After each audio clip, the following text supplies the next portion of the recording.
بسم اللہ الرحمن الرحیم نحمدہ ونصلی علی رسول الکریم اما بعد اعوذ باللہ من الشیطان الرجیم بسم اللہ الرحمن الرحیم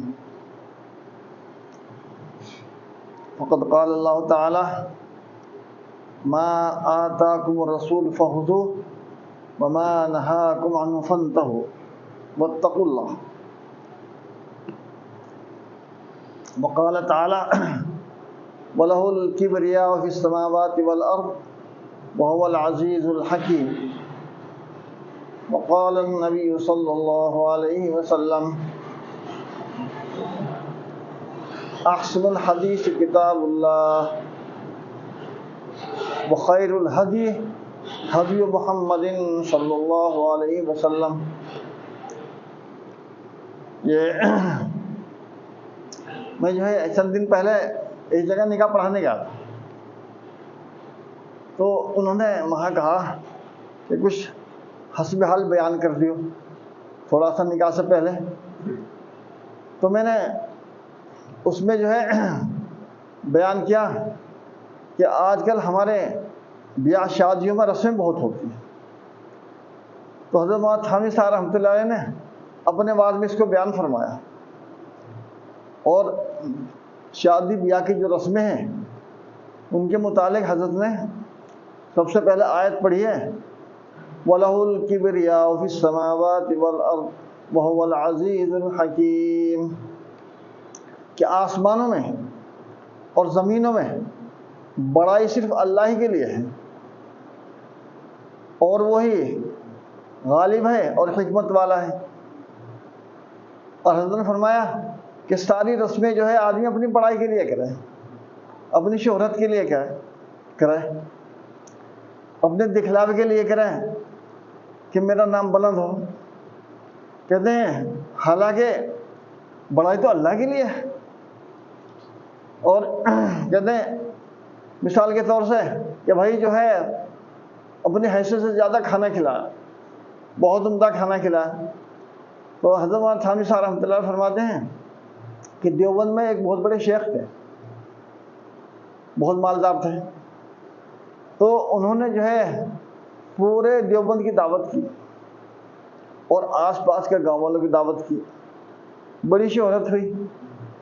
تو حضرت مولانا قاسم صاحب رحمۃ اللہ علیہ اس زمانے میں حیات ہیں، ان کی بھی دعوت تھی. تو فرمایا ان صاحب نے جو صاحب دعوت تھے انہوں نے کہا کہ مولوی جی کیسی رہی ہماری شادی؟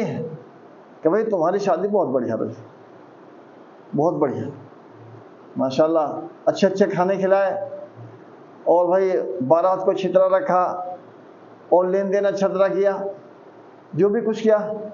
لیکن تمہیں جو اس کے بدلے میں حاصل ہوا ہے وہ بازار میں ایک پھٹی کوڑی کے بدلے نہیں بکے گا، وہ ہے شہرت. لوگ تو کھا کے چلے گئے، ہاتھ جھاڑ کے چلے گئے اور کہے کہ ہاں بھائی بہت اچھی بات ہے. لیکن کہتے ہیں کہ آپ نے جو شہرت حاصل کی ہے بازار میں اگر سے بھنانے چاہو تو اس کا کچھ نہیں ملنے گا، یہ تو چند دن کی ہے. تو میں نے یہ بات کہی، میں نے کہا جو رسمیں ہوتی ہیں حضرت بھی فرما رہے کہ آدمی جو ہے اپنی بڑائی کے لیے کرتا ہے، حالانکہ بڑائی تو اللہ کے لیے ہے. آدمی کتنی بڑائی کرے گا، کتنی بڑائی کرے گا. اور میں کہتا نہیں، مجھے کہنا نہیں چاہیے کافی، کہ حضرت نے اس میں مثال دی ہے کہ ہم لوگ جو ہے بعض مرتبہ کافروں کی تعریف کرتے ہیں، لیکن بعضی باتیں ان کی اچھی بھی وہ نہیں لیتے، بعضی باتیں ان کی اچھی بھی وہ نہیں لیتے. میں آپ کو بتاؤں، چند سال پہلے کی بات ہے، جب جو ہے صدر بش تھا نا، صدر بش، تو مان لو یہ دیکھ لو کہ اگر وہ شادی کرے اپنی لڑکی کی دھوم دھام سے تو کتنے آدمی آؤں گے. امریکہ کا صدر، تو ساری دنیا کے جو ملکوں کے صدر ہیں اگر ان کی دعوت کرو تو وہ کتنے ہو جائیں گے. پھر اپنے یہاں کے جو بڑے بڑے لوگ ہیں، میئر اور وزیر اور کیا کہ، تو کتنے ہو جائیں گے؟ میرے خیال سے لاکھوں کی تعداد میں ہو جائیں گے، یا نہیں ہونے گے. اور عرب کے بادشاہ کو بلاوے گا تو پتہ نہیں کیا لاوے گا، تو ہیلی کاپٹر لے گا ہوگا ہدیے میں، یا نہیں لاوے گا. اور کسی اور کے بادشاہ کو بلاؤ گا، چین کے بادشاہ کو تو کچھ اور لاؤ گا، قطر کے بادشاہ کو بلاؤ گا تو کچھ اور لاؤ گا. لیکن اس کے دیکھو تو، لیکن میں آپ کو بتاؤں، پڑھا تھا میں نے اخبار میں، اس وقت کی بات ہے جب وہ صدر تھا، اس نے اپنے لڑکے کی شادی کی وہیں صدر محل میں، جس کو وائٹ ہاؤس کہتے ہیں. تو اس نے، ظاہر بات ہے جو اسے کھانا ملتا ہے وہ تو اس کا تو پیسہ نہیں، لیکن اس نے جو وہاں شادی کی ہے اور تقریب کی ہے وہ تو صدارت سے باہر چیز تھی، اس کے تو پیسے ادا کرنے پڑیں گے. تو وہاں جو کینٹین تھی صدارتی محل میں، اس نے اس کو آرڈر دیا کہ بھائی میرے مہمان آؤں گے، اور میں تو کہہ نہیں سکتا کتنے آؤں گے، لیکن آپ جو ہے ان کے کھانے کا انتظام کریے، جتنے آؤں گے، کیونکہ وہاں تو بہت جلدی انتظام ہو جائے. تو آپ تعجب کرو اور اپنے حساب سے سوچو کہ کتنے مہمانوں کا اس نے بل ادا کیا ہوگا. سمجھے نہیں؟ اخبار میں آیا تھا کہ اس کی لڑکی کی شادی میں اس نے جو بل ادا کیا ہے کینٹین کا صدارتی محل میں، کل 57 آدمی تھے. کتنے؟ 57 آدمی تھے. یہ بھی دیکھنا چاہیے ہم لوگ. مولانا تھانوی صاحب فرماتے ہیں کہ ہم لوگ جو ہے کافروں کی تعریف کرتے ہیں اور بہت سی باتیں ان کے لیتے ہیں، تو اچھی بات بھی لو، بری بات کیوں لو، رسمیں کیوں لو؟ حضرت نے خود فرمایا کہ یہ رسمیں جو آئے ہیں ہندوستان میں مسلمانوں میں، یہ مسلمانوں کی رسمیں نہیں، یہ کافروں کی رسمیں. چونکہ نہ تو پہلے نیوتا تھا،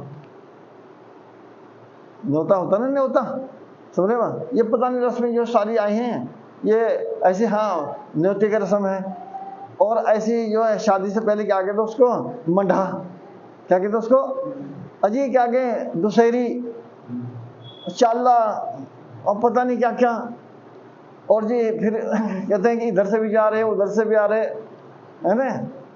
اور اس کے علاوہ جو مرنے کی رسم ہے، کہیں تیجا کہیں 13ویں. حضرت تو فرمایا کرتے تھے کہ کیرالہ میں کوئی بیچارہ تھا، اس نے حکیم سے کہا، اس کا باپ بیمار تھا، تو رو رو کے جو حکیم سے کہا کہ یہ حکیم جی اب کو تو میرے باپ کو اسے دوا دے دو اچھا ہی ہو جائے. ویسے کیا بات ہے کہ جب کہ چاول بہت مہنگے ہیں. اسی کتاب میں کہ حضرت جی اب کہتے ہیں اب کہتے چاول بہت مہنگے ہیں، کہتے ہیں برادروں کو کس طرح کھلاؤں گا، کہاں سے لاؤں گا میں؟ تو بتائیے، تو بیچارہ یہ نہیں کہ باپ مر رہا، کہا جی باپ کے مرنے کا غم نہیں ہے، برادروں کو کہاں سے کھلاؤں گا؟ غم تو اس کا ہے. یہ زیادہ دور کی بات نہیں، کرانے کی بات ہے. اور اس کے علاوہ میں نے وہاں یہ بات کہی، میں نے کہا میں نے مفتی تقی صاحب کی کتاب دیکھی، تو چونکہ مجھے وہاں کچھ کہنا تھا تو میں سوچتا کیا کہوں، تو اللہ تعالیٰ نے مفتی تقی صاحب کی کتاب میرے سامنے تھی، تو اس میں کیا کہ 3 باتیں مجھے بہت اچھی لگی. اور مفتی تقی صاحب بڑے آدمی ہیں، انہیں دل کی بات کہی کہ اس وقت جو ہے بیاہ شادی میں 3 باتیں بہت زیادہ عام ہو رہی ہیں، ان کی اصلاح کی ضرورت ہے. ایک تو یہ ہے کہ جہاں دعوت ہوتی ہے وہاں مرد عورتوں کا پردہ نہیں رہتا. جہاں دعوت ہوتی ہے نا، شادی کی دعوتوں میں مرد عورتوں کا پردہ نہیں رہتا، پردہ اٹھ جاتا ہے، تو یہ ٹھیک نہیں ہے. پھر جہاں عورتیں جمع ہوتی ہیں شادی میں وہاں بھی پردہ نہیں رہتا، وہاں بھی مردوں کی آمد رفت رہتی ہے. پھر مفتی تقی صاحب پھر ایک بات جو انہوں نے کہی وہ ٹیپ کا بند ہے، کیا کہ آج کل ویڈیو فلم بنتے ہیں. کیا بنتی ہے؟ ویڈیو فلم بنتی ہے. یہ اس زمانے کے بعد نہیں جب موبائل تھا، بلکہ وہ آتا تھا کیمرے والا باہر سے، دکان سے، کہاں گئے اسٹوڈیو کیا کہتے ہیں اس کو، ہاں اس سے فوٹو اسٹوڈیو سے آتا ہے، اور وہ بہت بڑا کیمرہ لے کے آتا تھا، اور وہ جہاں بھی کیا کہ ہوتا تھا نا کوئی پروگرام، کہتے ہیں وہ سب کی تصویریں لیا کرتا تھا یوں، تو اس میں بعض مرتبہ عورتوں کی تصویر بھی آ جائے، بلکہ وہ بھاگ بھی لیتا. تو میں نے ایک سے پوچھا، میں نے کہا بھائی یہ کیا مرض ہے کہ آگے تصویریں کیوں لے رہا؟ ایک سے پوچھا میں نے، مجھے نہیں ان چیزوں کا علم بتا، چونکہ جس چیز کا علم ہے آدمی پھر. تو ایک نے بتایا کہ جی یہ تصویریں جو لی جا رہی ہیں یہ جا کے نا اپنی دکان پر پکا کرے گا. یہاں تو یہ اس نے لے لیا، نکوٹو بنا لیا، لیکن وہاں جا کے ان کو پکا کرے گا، اور پھر ان کی کاپیاں بنائے گا. تو صاحب شادی اس سے کہے گا بھائی 10 کاپی بنا دو، 20 کاپی بنا دو، بھائی 50 بنا دو، تو اپنے پاس رکھے گا، جس کے یہاں مہمان ہوں گے ان کو دکھائے گا، اور پھر جو ہے نا یہ کاپیاں اپنے رشتہ داروں میں بھیجے گا، دیکھو ہماری شادی ایسی ہوئی دھوم دھام سے، اور ایسے ایسے فوٹو کھینچے. سمجھنے بات. تو مفتی تقی صاحب نے فرمایا کہ جو یہاں ہیں وہ تو لذت حاصل کر ہی رہے ہیں، لیکن جو یہاں نہیں ہے ذریعہ اپنے گھرے بیٹھے لذت حاصل کریں گے، کتنی گناہ کی بات ہے. تو میں نے یہاں بات کہی، مفتی تقی صاحب کی بات پہنچائی، اور باقی اور اب تک آگے بھائی ہر آدمی کی جیب میں یوں ہیں اور جو یوں کر رہے بیٹھے ہوئے اور سب کی تصویریں لے لی، یوں کر رہے بیٹھے ہوئے اور سب کی تصویر لے لی. یہ بھی بات کہی مفتی تقی صاحب نے کہ بھائی اب تو ہم کہیں واعظ کہنے جاتے ہیں، کوئی بیان کرنے جاتے ہیں، یا ہمارے یہاں آتے ہیں جیسے مثلا بخاری شریف کا وہ ہو رہا، تو کیا کریں گے کہ سب کے یہ موبائل ہیں اور کیا کریں بیٹھے ہی تصویریں لیے جاؤں گے. کہتے یہ ٹھیک نہیں. تو میں نے وہاں یہ بیان کیا آخر کیا فائدہ ان چیزوں سے، گناہ بے لذت ہے نا، بے لذت گناہ نہیں ہے. پھر جو ہے نا غیر محرموں کی تصویریں دیکھنا یہ بھی بہت بری بات ہے، پھر ان سے لذت حاصل کرنا، پھر ایسے ہی جو فوٹو کھنچوانے والے بھی وہ بھی ایسے ہی ہیں. اب میں آپ کو کیا بتاؤں، چلو جب بات زبان پر آ گئی تو ہمارا ایک طالب علم تھا بیچارہ، اور بہت نہیں بہت شریف، وہ پرانی بات ہوگی تقریباً 20 سال کی، جب تو میں مدرسے کے مکان میں رہوں گا، اس کی شادی ہوئی. تو اب وہ شادی ہو گئی، میں نے کہا بھائی مجھ سے ویسے کہتے ہو، میں نے بھائی تیری شیرنی کہاں؟ تو وہ کہنا جی میں تو اسے طلاق دے دی. بھائی طلاق کیوں دی اسے؟ کہ جی وہ میں نے اس کا فوٹو پکڑا. کیا پکڑا؟ میں نے اس کا فوٹو پکڑا. بھائی کیا فوٹو پکڑا؟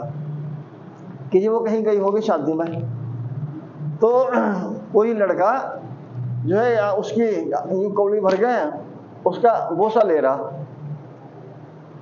تو پھر کیا ہوا کہ جی وہ فوٹو لائی، وہ کسی نے اس کا فوٹو کھینچا تو وہ فوٹو اسے دے دیا.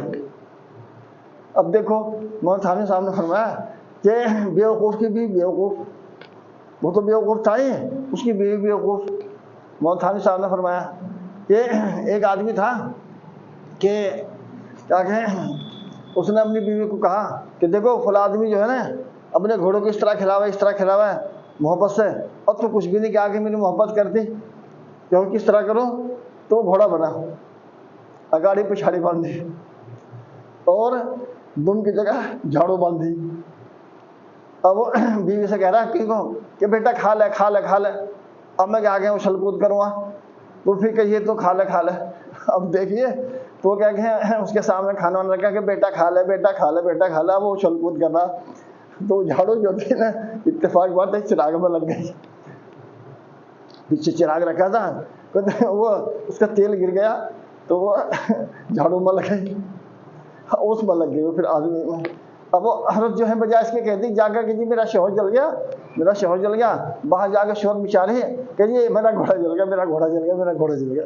لوگ کہیں گے بھائی گھوڑا کہاں سے اس کے یہاں آیا، یہ تو غریب آدمی گھوڑا تو ان کے یہاں کہاں سے گھوڑا آیا؟ تب جا کے سمجھا کہ جی میرا شوہر جو ہے ایسے تو گھوڑا بنا تھا وہ جل گیا، جا کے دیکھ کر کام ہی ہو لیا. تو حضرت نے ایسے موقع فرمایا کہ بیوقوف کی بیوی بیوقوف. تو ایسے ہی وہ ہمارا طالب علم بیچارہ بیوقوف کی بیوی بیوقوف، پہلے تو اس نے وہاں کسی کو بوسہ دیا ہے نا، پھر اس کا جو فوٹو کھینچا کسی نے وہ اسے دے دیا.